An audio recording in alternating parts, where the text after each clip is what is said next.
आज की कथा है कुबेर का अहंकार। ये एक पौराणिक कथा है। कुबेर तीनों लोकों में सबसे धनी थे। एक दिन उन्होंने सोचा कि हमारे पास इतनी संपत्ति है, लेकिन कम ही लोगों को इसकी जानकारी है। इसलिए उन्होंने अपनी संपत्ति का प्रदर्शन करने के लिए एक भव्य भोज का आयोजन करने की बात सोची। उसमें तीनों लोकों के सभी देवताओं को आमंत्रित किया गया। भगवान शिव उनके इष्ट देवता थे, इसलिए उनका आशीर्वाद लेने वे कैलाश पहुँचे और कहा, प्रभु, आज मैं तीनों लोकों में सबसे धनवान हूँ। ये सब आपकी कृपा का फल है।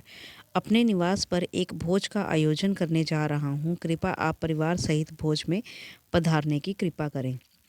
भगवान शिव कुबेर के मन का अहंकार ताड़ गए। बोले, वत्स, मैं कहीं बाहर नहीं जाता। कुबेर गिड़गिड़ाने लगे, भगवान, आपके बगैर तो मेरा सारा आयोजन बेकार चला जाएगा। तब शिव जी ने कहा, एक उपाय है, मैं अपने छोटे बेटे गणपति को तुम्हारे भोज में जाने को कह दूंगा। कुबेर संतुष्ट होकर लौट आए। नियत समय पर कुबेर ने भव्य भोजन का आयोजन किया। तीनों लोकों के देवता पहुंच चुके थे। अंत में गणपति आए और आते ही कहा, मुझको बहुत तेज भूख लगी है, भोजन कहाँ है? कुबेर उन्हें ले गए भोजन से सजे कमरे में।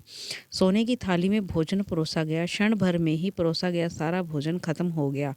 दोबारा खाना परोसा गया, उसे भी खा गए। बार बार खाना परोसा जाता और क्षण भर में गणेश जी उसे चट कर जाते। थोड़ी ही देर में हजारों लोगों के लिए बना भोजन खत्म हो गया, लेकिन गणपति का पेट नहीं भरा। वे रसोई घर में पहुंचे और वहां रखा सारा कच्चा सामान भी खा गए, तब भी भूख नहीं मिटी। जब सब कुछ खत्म हो गया तो गणपति ने कुबेर से कहा, जब तुम्हारे पास मुझे खिलाने के लिए कुछ था ही नहीं, तो तुमने मुझे न्योता क्यों दिया था? कुबेर का अहंकार चूर चूर हो गया।